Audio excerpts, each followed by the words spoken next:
Los susurros del bosque, Invasión Kragal, Satoki Futu. Capítulo 1, segunda parte, Ecos del vacío. La roca que desgarra el cielo. La noche cubría el bosque con un manto profundo, tan silencioso que hasta el murmullo de un riachuelo cercano parecía aumentar de volumen en medio de la penumbra. Las copas de los árboles se mecían con un viento ligero, y debajo de ellas la vida silvestre se movía con un sigilo ancestral. Algunos mamíferos, de ojos brillantes, se aventuraban en busca de alimento. Las aves nocturnas acechaban sin ser vistas, atentas al menor movimiento en la hojarasca. A primera vista, todo aparentaba encontrarse en un equilibrio pacífico, ajeno al inmenso drama cósmico que se tejía más allá de la atmósfera terrestre. En la lejanía, si alguien hubiera estado mirando las estrellas, habría notado la presencia de un punto luminoso, apenas visible, que se desplazaba a enorme velocidad entre las constelaciones. Sin embargo, aquella parte del bosque era un lugar apartado de caminos transitados y no había observatorios ni campamentos cercanos. Ningún ojo humano siguió el trayecto de ese destello plateado que de forma casi imperceptible empezaba a tomar un tono anaranjado al internarse en las capas altas de la atmósfera. El objeto, que a simple vista podía confundirse con un meteoro cualquiera, era en realidad una cápsula diseñada para resistir la fricción y el calor de la caída. Dentro de sus recovecos, protegidos por placas metálicas y tejidos orgánicos, viajaban varios huevos dispuestos en compartimentos simétricos. Aquellas estructuras esféricas, del tamaño de un balón de fútbol, estaban recubiertas por una capa que imitaba la piedra, lo que les permitiría pasar desapercibidas como fragmentos inertes del meteorito. Mientras tanto, en la oscuridad del firmamento, el punto luminoso se acrecentó y el viento enrarecido del descenso comenzó a envolverlo en un halo rojizo. No hubo sirenas ni señales de alerta, pues el bosque era tan amplio y solitario que ni siquiera un guardabosques patrullaba la zona a esas horas.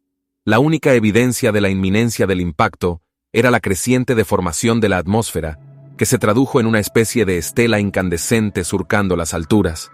Aún así, nadie alzó la mirada para contemplarlo. Faltaban escasos segundos para que la cápsula tocara tierra. Algunos animales, más sensibles a los cambios electromagnéticos, intuyeron que algo anómalo sucedía y huyeron hacia rincones más profundos del bosque. Hubo un búho que levantó vuelo con un aleteo nervioso, emitiendo un sonido estridente antes de perderse entre las sombras. Los ciervos, agitados sin razón aparente, se replegaron cerca de un afluente donde el agua corría. Y en ese clima de tensa anticipación, aunque sin testigos conscientes de lo que sucedía, la cápsula impactó. El choque fue violento, pero ocurrió en un paraje de vegetación densa, protegido por viejos robles y cedros centenarios. La tierra tembló. Se produjo un estruendo sordo que ahuyentó a los animales en un radio de varios kilómetros. No fue un estallido prolongado, sino más bien un golpe breve y contundente, como si dos rocas enormes hubieran colisionado. El sonido rebotó en las colinas cercanas, sin llegar a las zonas habitadas, de manera que nadie en el pueblo próximo se percató realmente de lo ocurrido. Solo en algunas granjas dispersas, varios perros se pusieron a ladrar con fiereza, inquietos por el impacto distante. Cuando el polvo y la tierra removida empezaron a posarse, quedó al descubierto un cráter humeante de unos 10 metros de diámetro. El centro era un tajo profundo, cuyo borde destellaba en tonalidades anaranjadas debido al metal incandescente. La cápsula se había fragmentado en múltiples pedazos, desperdigando a su alrededor rocas y trozos de un material oscuro, parecido al hierro. La temperatura en aquel punto superaba, durante los primeros minutos, los 300 grados Celsius, quemando la maleza y emitiendo un olor acre que recordaba al azufre. A simple vista, cualquiera habría jurado que se trataba de un meteorito. Incluso los escombros parecían confirmar esa teoría. No había piezas reconocibles de ninguna nave, ni circuitos, ni nada que un ojo humano considerase tecnológico. Pero entre esas rocas calcinadas se hallaban formas esféricas que mantenían su integridad. Bajo la capa externa de aspecto pétreo se percibía una leve pulsación. Eran unos huevos, los primeros en llegar a la Tierra tras un viaje milenario por el espacio profundo. El calor creciente y la humedad del suelo empezaron a interactuar con la superficie de esos huevos, provocando un cambio químico paulatino. Las carcasas externas se agrietaron de forma casi imperceptible, dejando escapar hilos de vapor grisáceo. Con ello, liberaron una sustancia viscosa que se derramó lentamente, mezclándose con la tierra y creando surcos brillantes a la luz de la luna. No hubo aullidos, ni chirridos, ni indicios de vida inmediata, solo el goteo de aquel fluido que poco a poco impregnaba el entorno. El bosque quedó sumido en un silencio extraño tras el estrépito inicial. Minutos después, el viento reanudó su soplido inconstante, arrastrando olor a hojas quemadas y recordando que la naturaleza seguía su curso. En la copa de un árbol cercano, un pájaro nocturno observó el cráter con recelo, incapaz de comprender la magnitud de lo que allí sucedía. El ave ladeó la cabeza un par de veces, emitiendo un graznido suave, y luego se marchó en una serie de aleteos rápidos. Durante las horas siguientes, el bosque se mantuvo en un estado de inquietud latente. El cráter continuó desprendiendo ese humo denso que se fusionaba con la niebla que empezaba a formarse. A ratos, un leve destello rojizo iluminaba las grietas de la roca central. En esas hendiduras era posible distinguir nuevos fragmentos esféricos que con el paso del tiempo iban desprendiéndose de la matriz original.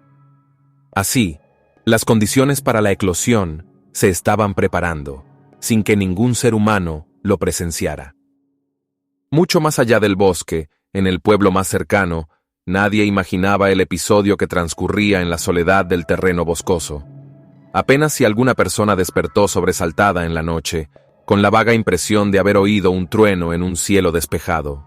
Sin indicios claros, la gente volteó en la cama y siguió durmiendo.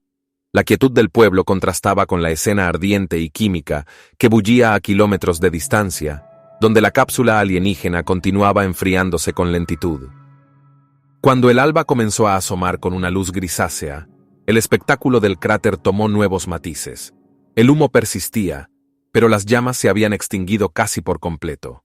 Los primeros rayos del sol iluminaron el vaho que brotaba de la tierra húmeda, dándole al lugar una apariencia de caldera humeante. En el centro, la tierra se había derretido, formando un vidrio natural que reflejaba la claridad de la mañana. Alrededor de la zona de impacto, los árboles presentaban hojas chamuscadas y ramas rotas por el temblor.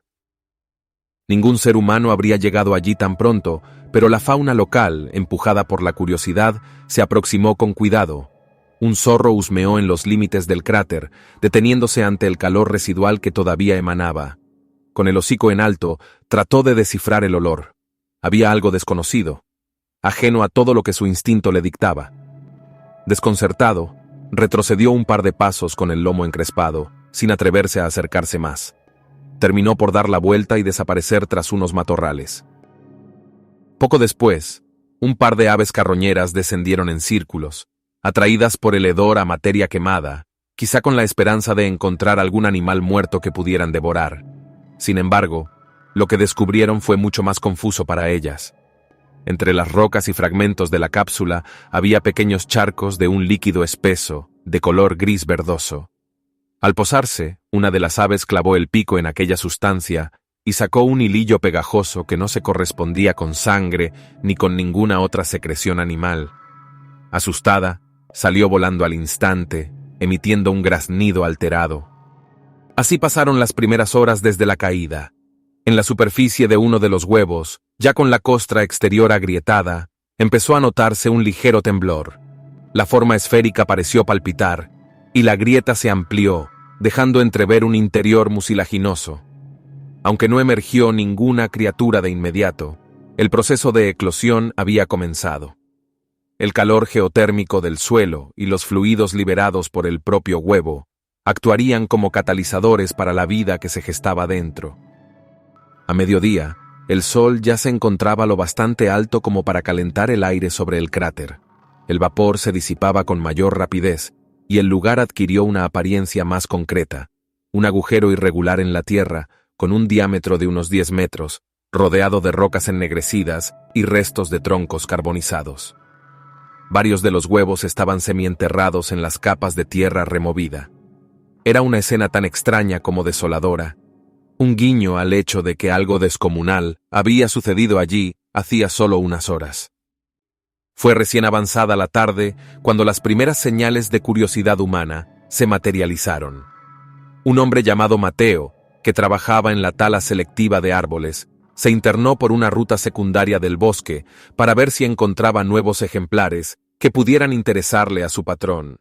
Iba acompañado de un perro mestizo que solía ladrar ante cualquier presencia inusual. Al cruzar una colina no muy elevada, el perro se detuvo en seco, erizando el lomo y gruñendo con desconfianza. Mateo observó el lugar y notó el humo, casi imperceptible pero aún presente, que se elevaba desde la hendidura en el terreno. Al aproximarse, percibió el olor a quemado y el característico tufo de azufre mezclado con algo más indefinible. Frunció el ceño, intrigado, y se obligó a avanzar con precaución. Sus botas se hundían en el barro caliente conforme se acercaba al cráter. El perro se quedó a una distancia prudente, gimiendo con inquietud. Cuando Mateo asomó la cabeza por el borde del cráter, un escalofrío le recorrió el cuerpo. Lo primero que pensó fue, un meteorito.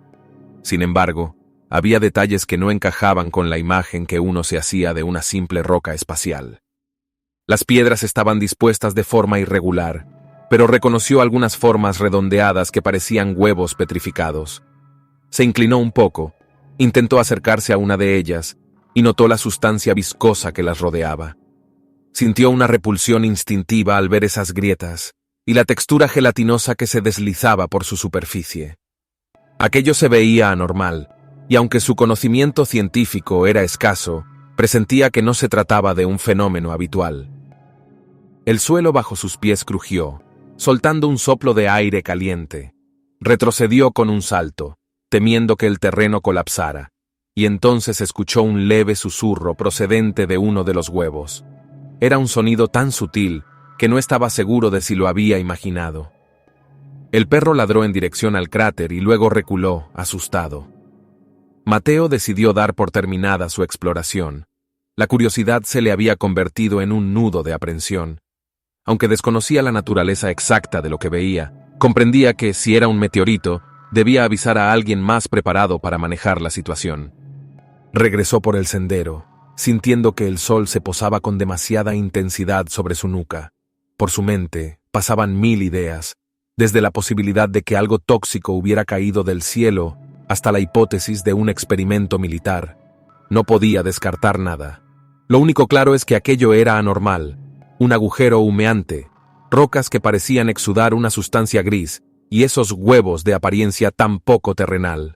Tras una hora de caminata, llegó a la pista principal y se dirigió al pueblo, con el perro siguiéndolo de cerca.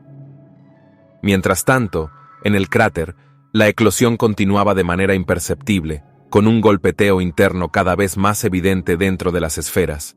Algunas ya estaban bastante agrietadas, revelando el contorno de una forma insectoide presionando desde dentro. Otras permanecían completamente selladas. En lo alto, el cielo comenzaba a cubrirse con nubes grises, amenazando con una ligera tormenta que, de producirse, caería sobre esa zona aislada del bosque. Si la lluvia llegaba, enfriaría la superficie y tal vez retrasaría el proceso de incubación. Sin embargo, también arrastraría los residuos químicos al subsuelo, alimentando los hongos y bacterias que podrían servir como primera fuente de alimento a esas larvas desconocidas. En cualquier caso, el ciclo vital de los Kragal estaba diseñado para adaptarse a un amplio rango de condiciones ambientales. Un simple chaparrón no supondría un obstáculo importante. Al aproximarse el ocaso, el cielo se tiñó de un violeta apagado y el bosque recuperó sus sonidos habituales: insectos canturreando, roedores escabulléndose entre hojas muertas, aves nocturnas iniciando sus rondas de cacería. Ninguno de ellos se acercó demasiado al cráter. Tal vez, de forma instintiva, percibían que aquel lugar albergaba un peligro mayor que cualquier depredador terrestre. El ambiente se volvió aún más denso, como si la misma naturaleza contuviera el aliento ante la inminencia de algo que no podía comprender. En una de las esferas, la larva que crecía dentro logró perforar la última capa con un apéndice afilado. Un fluido oscuro manó de la abertura y salpicó las rocas circundantes. Al cabo de unos minutos de forcejeo silencioso, la criatura salió parcialmente al exterior, respirando por primera vez el aire de un mundo nuevo. Tenía un cuerpo membranoso, aún inmaduro, de tonos opacos, y se retorcía buscando adaptarse a la gravedad distinta de su planeta de origen. Sus ojos no estaban completamente formados, pero distinguía luces y sombras. Notó el enfriamiento del exterior y se estremeció, emitiendo un gemido tan suave que se confundía con el aleteo distante de las ramas. En ese primer contacto con el ambiente terrestre, el pequeño Kragal instintivamente husmeó en busca de alimento. Su naturaleza lo impulsaba a encontrar algo de lo que nutrirse para completar su metamorfosis. Aunque en ese momento era poco más que un embrión ambulante, en su interior latía el código genético de una criatura que, llegada a la madurez, sería capaz de cazar mamíferos de gran tamaño y moverse en manadas coordinadas por impulsos sonoros. Por ahora, su objetivo se limitaba a sobrevivir, a absorber nutrientes del líquido que rodeaba el cráter y a crecer. Uno a uno, los demás huevos replicarían ese proceso en las próximas horas o días.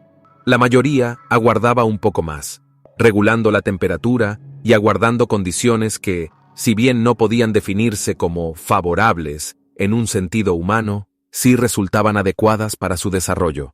Sin importar las particularidades del clima, los huevos venían preparados para eclosionar de manera escalonada, garantizando que las crías no compitieran excesivamente entre sí por los recursos cercanos, sino que se expandieran gradualmente. Cuando cayó la noche, el cráter volvió a quedarse a solas, iluminado solo por la pálida luz lunar que se filtraba a través de las nubes. A lo lejos, se escuchó el eco de un trueno, pero la tormenta no se materializó con suficiente fuerza. Apenas unas gotas dispersas cayeron y se perdieron en el follaje. Al tocar el borde calcinado, chisporrotearon un instante antes de evaporarse. En el pueblo, mientras tanto, Mateo relataba a algunos vecinos lo que había visto. Muchos lo escucharon con escepticismo. Otros sintieron un hormigueo de aprensión, pues si de veras había caído un meteorito tan grande, podría acarrear consecuencias imprevisibles. Unos pocos propusieron organizar una visita al día siguiente, en grupo, para verificar el lugar y, de paso, avisar a las autoridades competentes. Sin embargo, el anochecer y la simple pereza de emprender una caminata larga por el bosque, a esas horas congelaron cualquier iniciativa inmediata. Así, el cráter continuó solitario, salvo por esas formas emergentes que se arrastraban lentamente alrededor de los pedazos de cápsula, descubriendo un mundo que se convertiría en su nuevo campo de caza. Su presencia era aún muy pequeña, casi insignificante, pero en conjunto representaba la punta de lanza de una invasión que, si no encontraba resistencia, acabaría multiplicándose en cada rincón que le ofreciera sustento.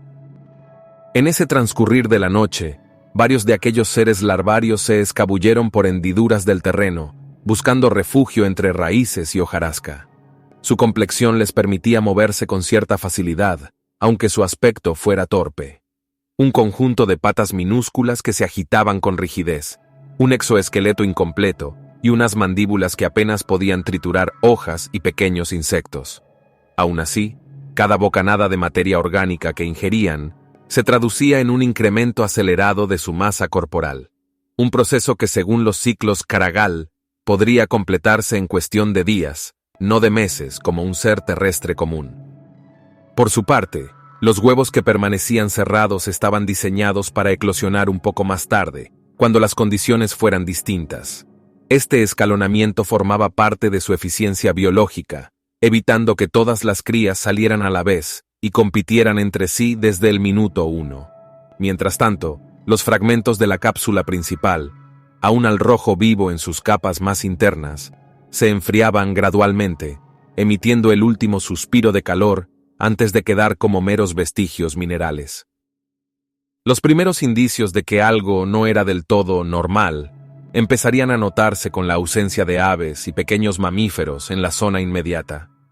Las criaturas autóctonas del bosque huirían de aquellas larvas, percibiéndolas como una amenaza instintiva o cayendo víctimas de sus incipientes ataques.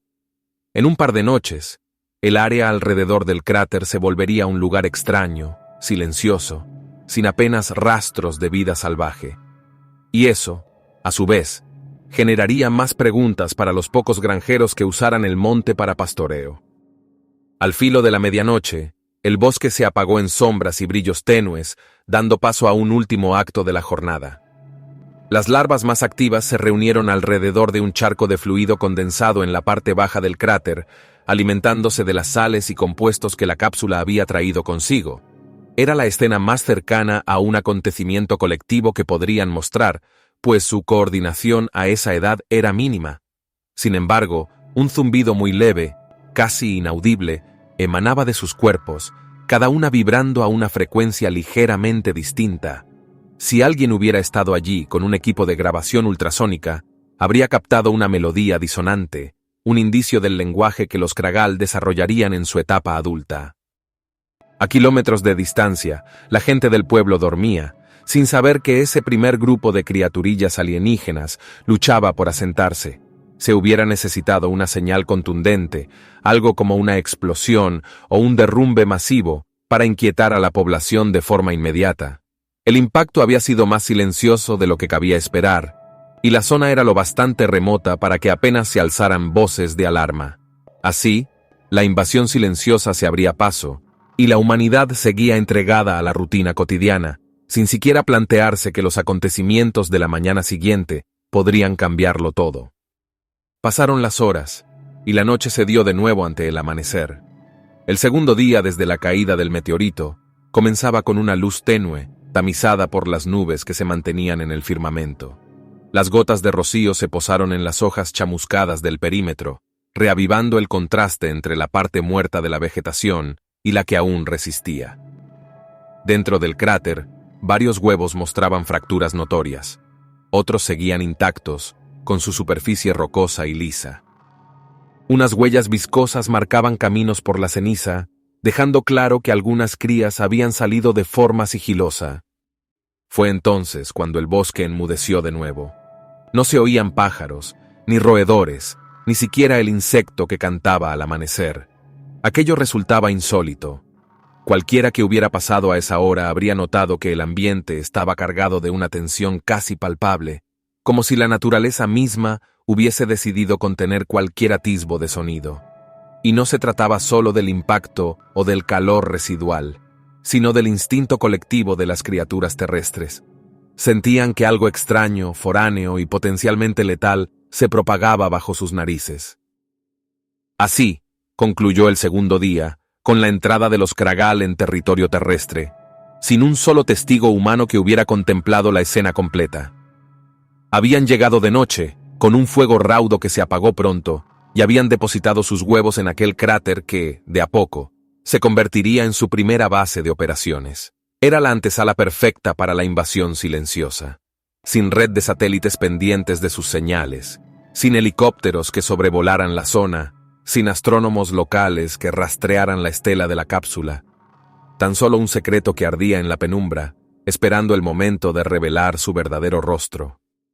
Lo que sucedería en las próximas jornadas marcaría el destino no solo de aquel bosque, sino de toda la región, y potencialmente de un planeta que jamás había lidiado con una fuerza tan metódicamente destructiva. Por ahora, la piedra caída del cielo y los huevos que guardaba bajo su corteza se acomodaban en las sombras, encontrando calor, alimento y el tiempo necesario para que los Kragal iniciaran su ciclo reproductivo. Los seres humanos de la zona, dormidos en su ignorancia, desconocían que aquella simple roca había desgarrado mucho más que la atmósfera. Había abierto la puerta al principio del fin,